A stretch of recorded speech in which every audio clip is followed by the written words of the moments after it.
নীলু নামের মেয়েটি থাকত পাহাড় ঘেরা এক অদ্ভুত গ্রামে। গ্রামের নাম হলো মেঘবাড়ি।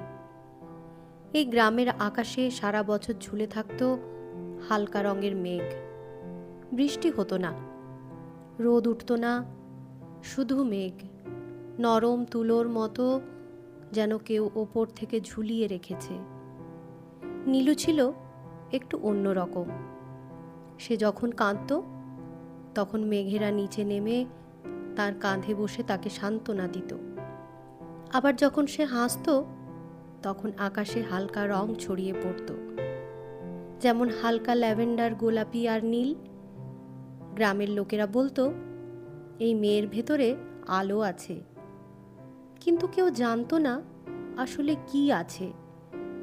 নীলুর মা ছিলেন এক ছায়া শিল্পী, যিনি দেয়ালে দেয়ালে মানুষের স্মৃতি আঁকতেন ছায়া দিয়ে। আর বাবা ছিলেন নিখোঁজ। কেউ জানতো না কিভাবে তিনি হারিয়ে গেছেন। একদিন নীলু খেলতে খেলতে পৌঁছে যায় গ্রামের সবচেয়ে পুরনো গাছের কাছে। গাছটার নাম ছিল আলো ছায়া। কথিত আছে এই গাছের ছায়া যেখানে পড়ে সেখানে সময় থেমে যায়। নীলু গাছটার ছায়ায় দাঁড়াতেই অদ্ভুত একটা শব্দ শোনে, ঠিক যেন কারো ফিসফিস কণ্ঠে বলা, তোমার বাবাকে খুঁজে পেতে চাইলে আলো ছায়ার পথ পেরিয়ে এসো। সে চোখ মেলে দেখে গাছের গুঁড়ির ভেতরে এক ছোট্ট দরজা খুলে গেছে, যার ওপারে অদ্ভুত আলো ঝলমল করছে। কোনো ভয় না পেয়ে নীলু ঢুকে পড়ে সেই দরজায়। এটি ছিল এক রাজ্য যেখানে মানুষ থাকতো না, থাকতো ছায়া আর আলো, জীবন্ত। আলোরা থাকতো ওপরে, তারা সব সময় হাসতো, নাচতো, উড়তো।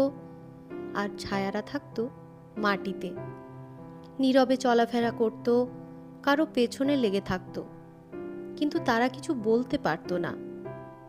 নীলু হাঁটতে হাঁটতে এক বয়স্ক ছায়ার মুখোমুখি হয়। ছায়াটা তার পায়ের কাছে এসে হাত জোড় করে বসে পড়ে, চোখে জল। হঠাৎই তার কণ্ঠে আওয়াজ ফুটে ওঠে, তুই আমার মেয়ে? নীলু থমকে যায়। গলার সেই কণ্ঠটা চেনা। বাবা? তুমি আমার বাবা? ছায়াটা মাথা নাড়ে। সে বলে, আমাকে আলো ছায়ার রাজ্যে বন্দি করা হয়েছে, কারণ আমি অতীত দেখতে পেতাম। তারা চায়নি আমি ভবিষ্যতের সত্য প্রকাশ করি। নীলু জানতে পারে এই রাজ্য শাসন করে এক ভয়ঙ্কর আলো। নাম হলো আলোক রানী।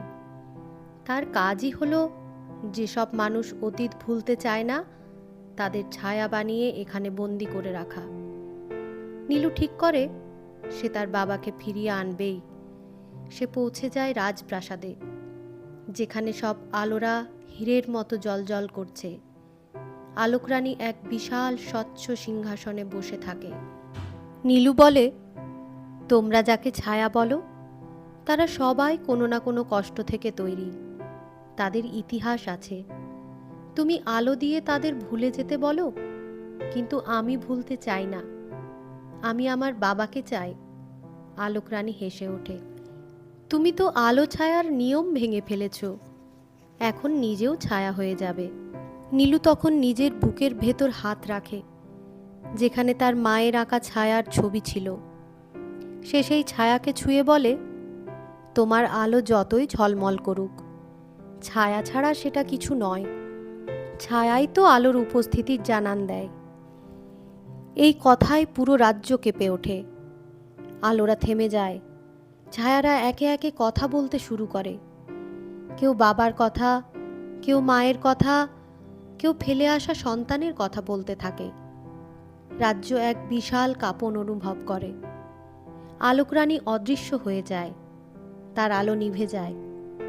নীলু তার বাবার হাত ধরে সেই দরজা দিয়ে আবার ফিরে আসে মেঘবাড়িতে। লোকেরা দেখে গাছের ছায়াটা সেদিন থেকে আর থেমে থাকে না, সব সময় নড়াচড়া করে। আর নীলুর চোখে তখন থেকে দেখা যায় এক ধরনের অন্যরকম ঝিলিক, যা আলো আর ছায়া দুটোই একসঙ্গে ধারণ করে। এই গল্প থেকে আমরা বুঝতে পারি যে আলো যতই শক্তিশালী হোক, তার ছায়া না থাকলে মানুষের মনে ঠাঁই পায় না।